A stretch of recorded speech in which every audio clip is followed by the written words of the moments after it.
Hello everyone, this is Becky Carlin and I'll be your moderator for today's webinar. I have a couple of housekeeping items to cover before we get started. First, we'll be recording this webinar and it will be available beginning tomorrow morning on LiveWell Colorado's website. To access the recording, simply visit about.livewellcolorado.org, go to the toolbox and select webinars in the toolbox menu. Second, we're also going to have some time for Q&A at the end of the webinar. If possible, please let us know who your question is directed to when you ask it. To ask the question, simply type your question into the Questions tab on your on-screen control panel. In addition, you do have the option to raise your hand and ask your question out loud.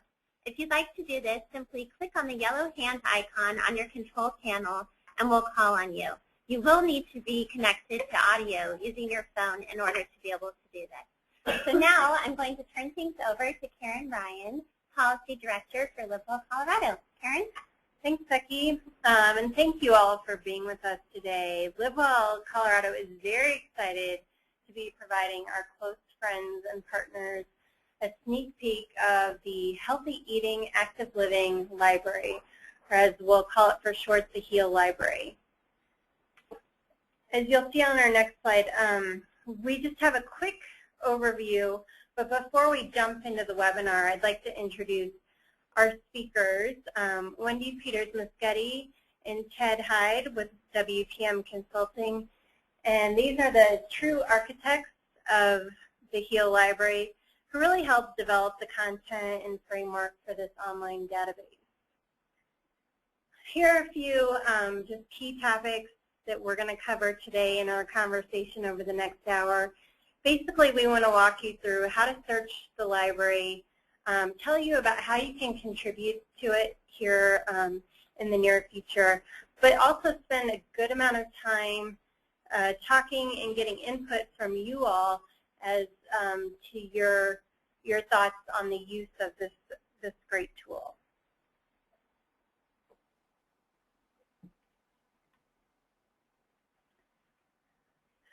So just to give you a little bit of history of how the HEAL Library was developed, we had numerous and frequent requests for model language on how to implement healthy eating and active living into the built environment. And so we decided to develop this library, which is a collection of policies, codes, and ordinances to assist communities in promoting things such as walking, biking, parks, trails, healthy food production and distribution, and much more into their municipal codes and languages. And our thought was, why start from scratch when there are so many great examples out there in Colorado communities and nationally as well. And so what we've really focused on are some innovative yet relevant examples for Colorado. The intent of this tool is for staff members, elected officials, community leaders to be able to search on a specific topic. And this tool will continue to evolve, and we'll talk a little bit more about that at the end of the webinar. But at this point, I'll turn it over to Ted, and he'll really walk you through the development of this tool as well as how to use it. Okay, thank you, Karen. And for everybody who's on, thank you very much for participating this afternoon. And for those of you who we've partnered with directly on content leading up to this, wanted to thank you very much. And for those who haven't, in hopes that you'll contribute some content going forward, perhaps presumptuously, but nonetheless, thank you. So on this slide here, I just want to cover some key topics. As we've discussed with some of you in building it, pardon. Okay. Could I go to the next slide, please? Okay. So our intent from the beginning was to cast a wide net that would allow us to capture a range of inspirational examples, but also provide a really useful frame to build on through the future. And these 8 key topics you see on the slide were selected because in our discussions internally and with many of you on the phone today, we feel they really encompass the issues that most communities are addressing in their efforts to advance healthy eating and active living. And after you've had a chance to explore this tool and to use it and look at some of the content under these key topics, we very much hope to hear from you if you feel that we are missing any key topics. So a bit about the actual inventory and the criteria used to identify examples. In terms of a Colorado statewide scan, we received a lot of rich input from a number of partners, some of who are on the phone today. Just to name a few, folks who attend the quarterly Built Environment Strategic Collaborative, folks working under the ARA grant at Tri-County Health Department, staff in the Active Living branch at CDPHE, many LiveWell Colorado program coordinators from really throughout the state, as well as folks who attended the American Planning Association summer camp that we presented at. And looking at the Mountain West states, we presented at the Four Corners Conference in September and engaged our partners there to provide input on the inventory. And we asked those attendees for examples. And in calling other examples through the summer and the fall, we really kept our eyes peeled for examples from the mountain states.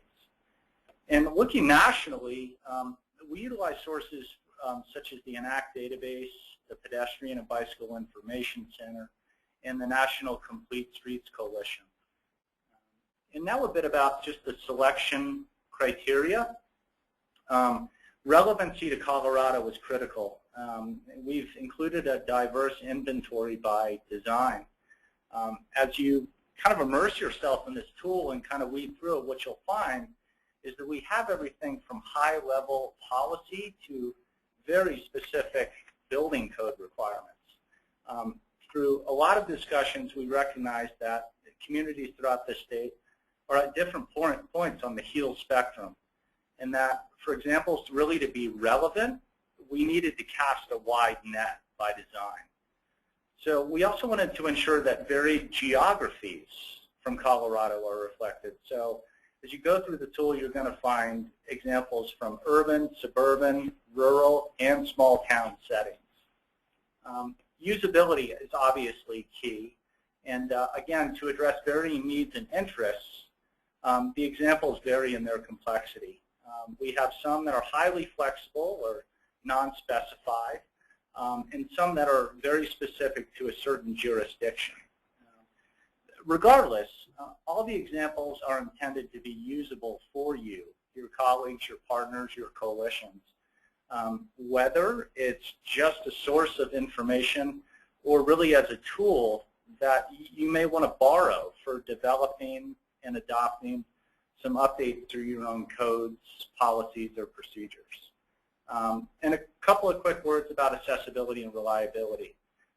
For each example, in terms of accessibility, for each example, in the records, a source document had to be readily accessible either on the web or in a hard copy form that could be distributed. We also had to know who or what the responsible party was and provide that information to users for follow-up communications. And in terms of reliability, it really speaks to the quality of the source. In many, but not all cases, examples came from nationally recognized sources such as Leadership for Healthy Communities. Otherwise, we really aim to include sources that were so-called on the books as adopted and would therefore have some sort of a track record that you could discuss with the responsible parties. Let's move on to the next slide, please. So now really getting into the nuts and bolts of this and how you actually search the library. How do you use this tool? So as we'll demonstrate in the next 6 slides, the library provides both kind of a tier 1 or a quick search option as well as a more specific guided search option. And this slide shows the key inputs related to each. As a quick overview, the quick search allows you to search by specific words or phrases. And under the guided search, you can search by topic, by year of adoption or development, by state in which the example is based, or by jurisdiction, meaning town, city, county, state, or non-specified.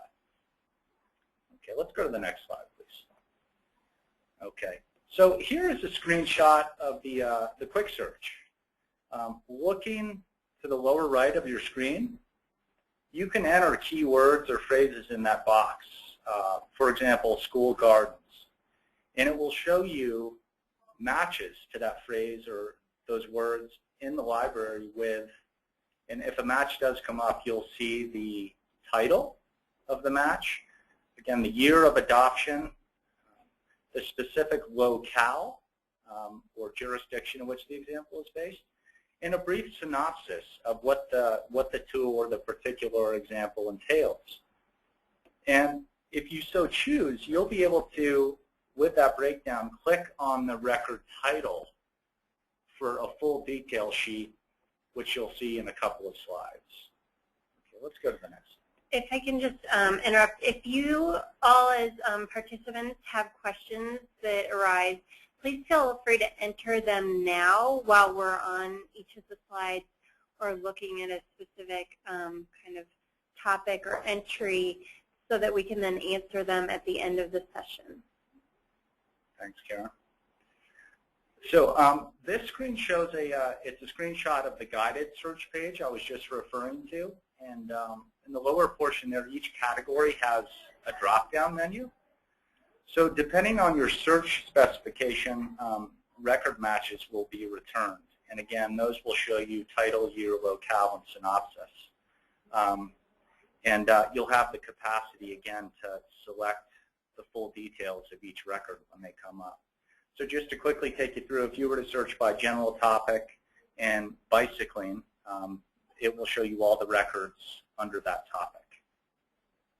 Let's go to the next slide. And here's an example of that. So in this case, the user searched under general topic and wanted to see all entries related to the bicycling category. And as shown in the middle of the page, 11 matches were found. And by clicking on either of those two titles shown here, the user would get a complete details page. And we'll see that in a couple of slides. Okay, let's go to the next slide, please. Okay, and so the user clicks on the title, and this is what will come up. This is the complete details page that I just referenced. It includes all of the content you see here. One quick note I wanted to share about the model language. If you look at the very bottom of the page, we have a direct link to the model language that includes whether it be the code or the policy or the resolution. In many cases, because of length, the entirety of the language has not been included. But in all cases, for all entries in the library, the complete text is available by accessing the original source document. So looking at this in more detail, this example was included for the demo because it captures how bicycle level of service standards have been integrated into the development review process for the city of Fort Collins. It's unique because, as many of you know, level of service standards and outcomes are typically limited to vehicular operations during development review. So here's an example. You have one of Colorado's biggest cities evaluating the quality of bicycle operations as a main consideration as development projects are reviewed. Okay, let's go to the next slide, please. So for many communities that are really looking to advance supply of and demand for active living facilities or infrastructure, the creation and improvement of trails and parks is really central to those efforts. And highlighted here is a section of Dillon, Colorado's municipal code that establishes bicycle and pedestrian requirements. The town requires that bike and ped paths be dedicated as a component of the town's alternative transportation network and to provide recreational facilities. The subdivision proposals considered in Dillon are required to include as a component of public improvements a bike and ped path system designed to preserve existing pathways and integrate with existing improvements and provide service that's really appropriate to the character and magnitude of the proposed development. So we've all seen and heard of auto-centric developments that really seem to marginalize or deprioritize bicycle pedestrian infrastructure. This is a very strong example of how a community has given emphasis to trails and paths in its code as an important part of the overall circulation system. Okay. And here's just a final example I'd like to walk you through.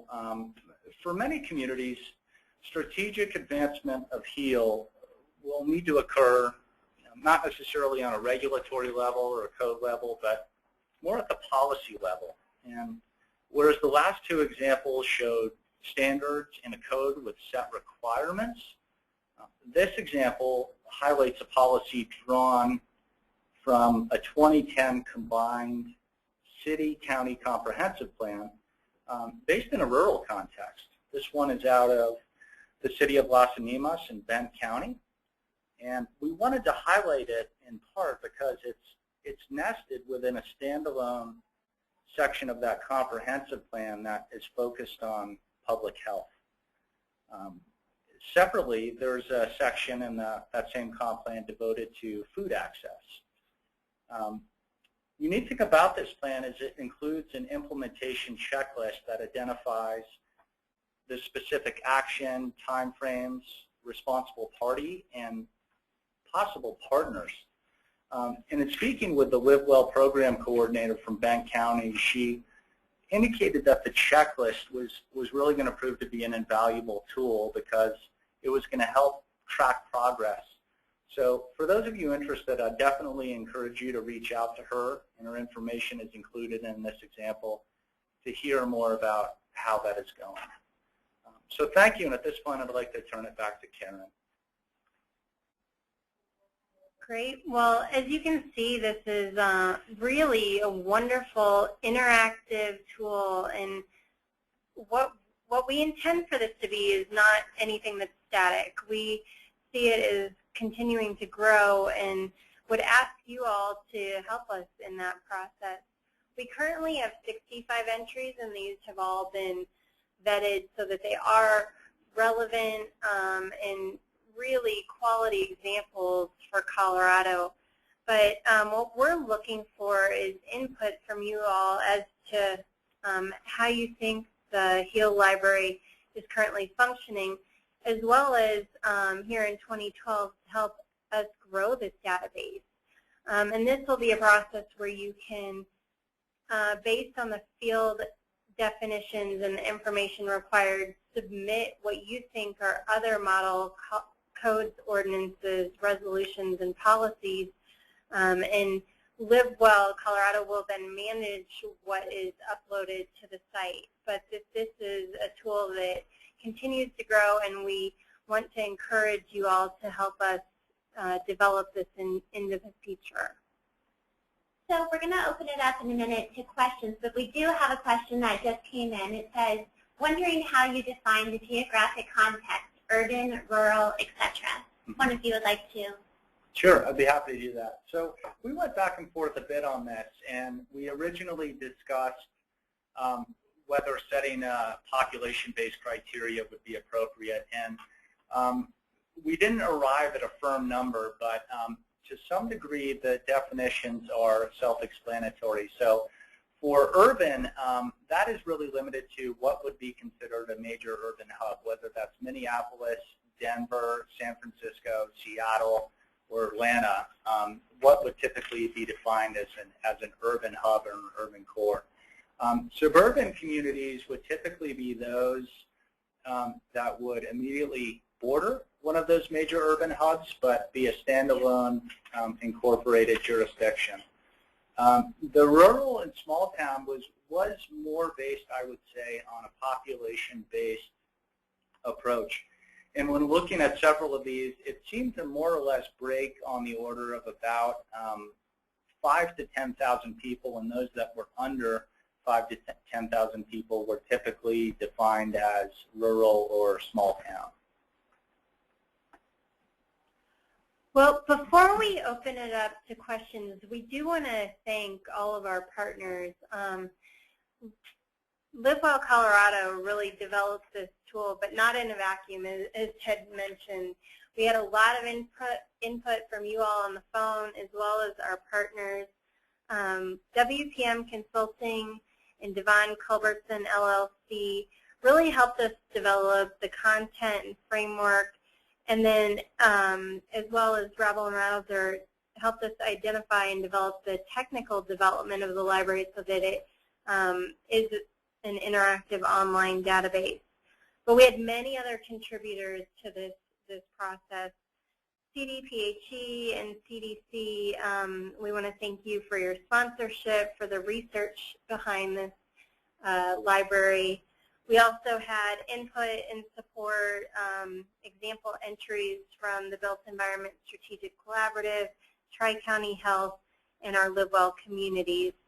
So thank you all to everyone who helped in the development of this great new tool for the Colorado communities in order to promote healthy eating and active living.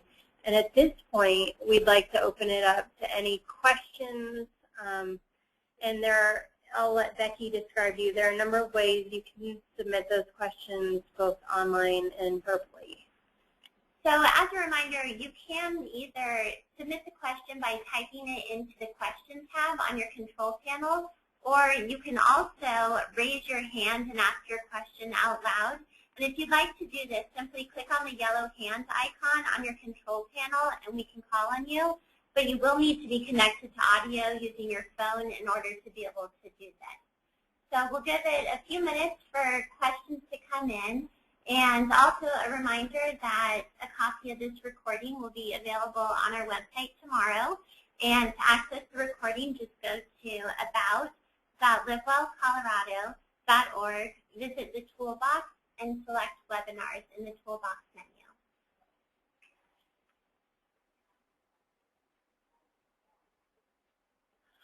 Yes, another piece of information to share with you is that in that follow-up link to the webinar, we'll also be sending you the link to the live library. And so we would encourage you to really explore the library, to test it out by putting in different search terms, to look for different settings, whether that's rural, urban, suburban, and give us your feedback as well. We encourage you to send that to advocacy@livewellcolorado.org.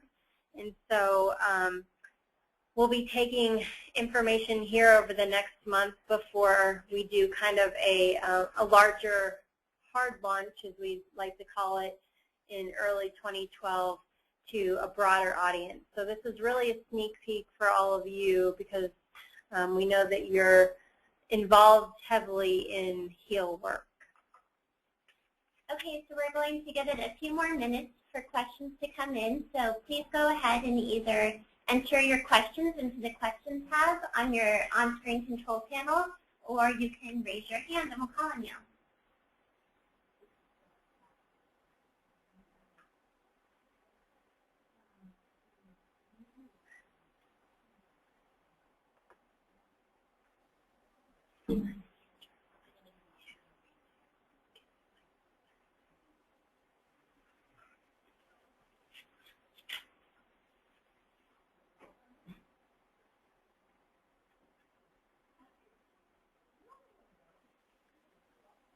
Okay, it doesn't look like any questions are coming in at this point, but I think we might have a couple of internal questions or comments.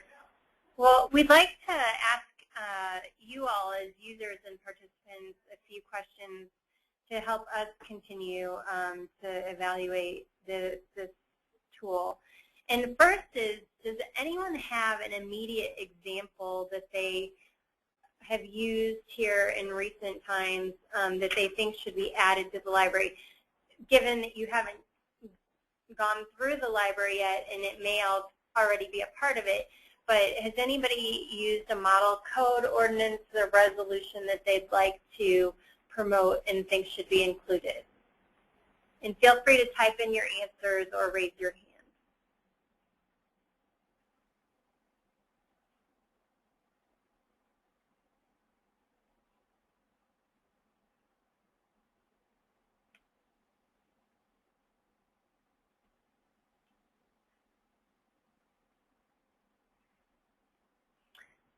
Okay, it doesn't look like off the top of anyone's head. I know that was a bit of a tough question given that you didn't have any heads up there.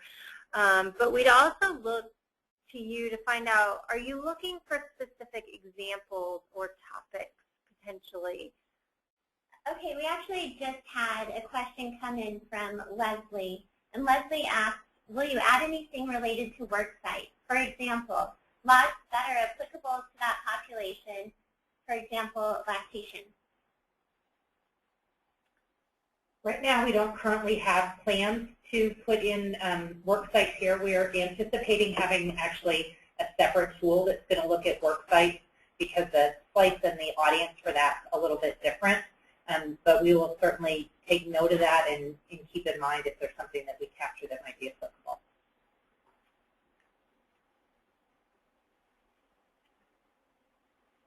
That's a great example of one specific topic that we can consider in this process. Are there any others that you all would be looking for in the library or would be relevant to the work you're doing either at the local, regional, or state level?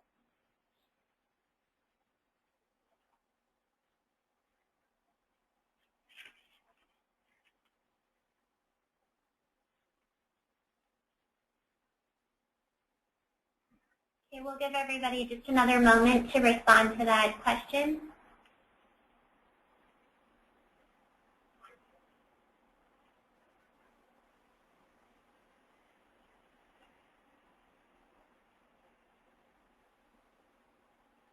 It doesn't look like we have any responses coming in at this time, but Karen, are there other questions you'd like to put? My last question, and then I'll ask the other speakers to contribute if they have any, but is in regard to promotion of this tool. We think it's something that could be very useful not only to LiveWell communities and partners, but well beyond to communities throughout the state. And wanted to see if you all had ideas for us as to what other audiences this may be useful for that we should promote it to in our hard launch.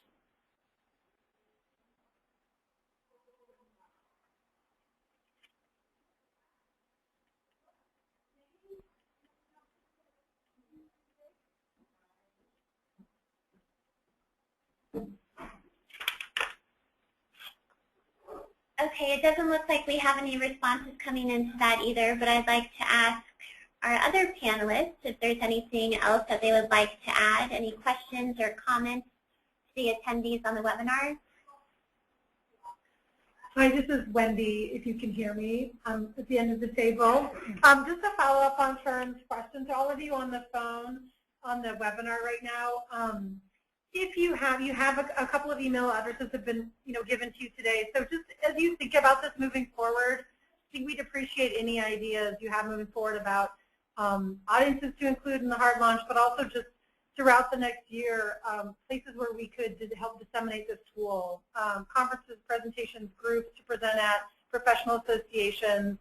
Really, over time, we'd appreciate any of your thoughts via email as well about where else this should be seen. Okay, and we had another question that just came in. Leslie asked, we've promoted through other funding agencies for use by applicants. That is not something we had previously discussed, but I think it's a good recommendation. And if I'm understanding it right, and Leslie, if you could clarify that you're saying to promote it through the funders, potentially through grant applications. Is that what I'm understanding?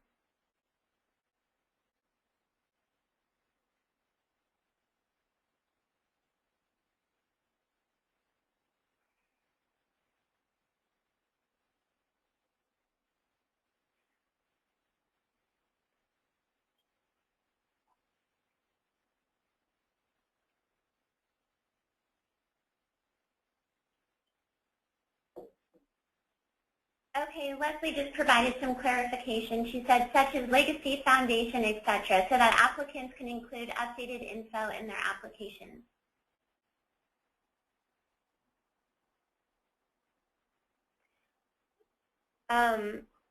What I think we might do is, Leslie, if we could talk to you offline, get a little bit more information as to how you see that incorporated with funders such as the Legacy Foundation. And we're excited and would love to encourage any more input into this process as to how this could be promoted and used. And so we'll look further into that and clarify that question. Okay, now I'd like to ask if there are any final questions. We'll give it just another minute or two. And then to remind everybody, we'll be sending out an email tomorrow morning that will include contact information for today's presenters. So if you do have follow-up questions, you can certainly get in touch with them via email or phone. And that email will also include a link to the posted webinar recording and webinar presentation.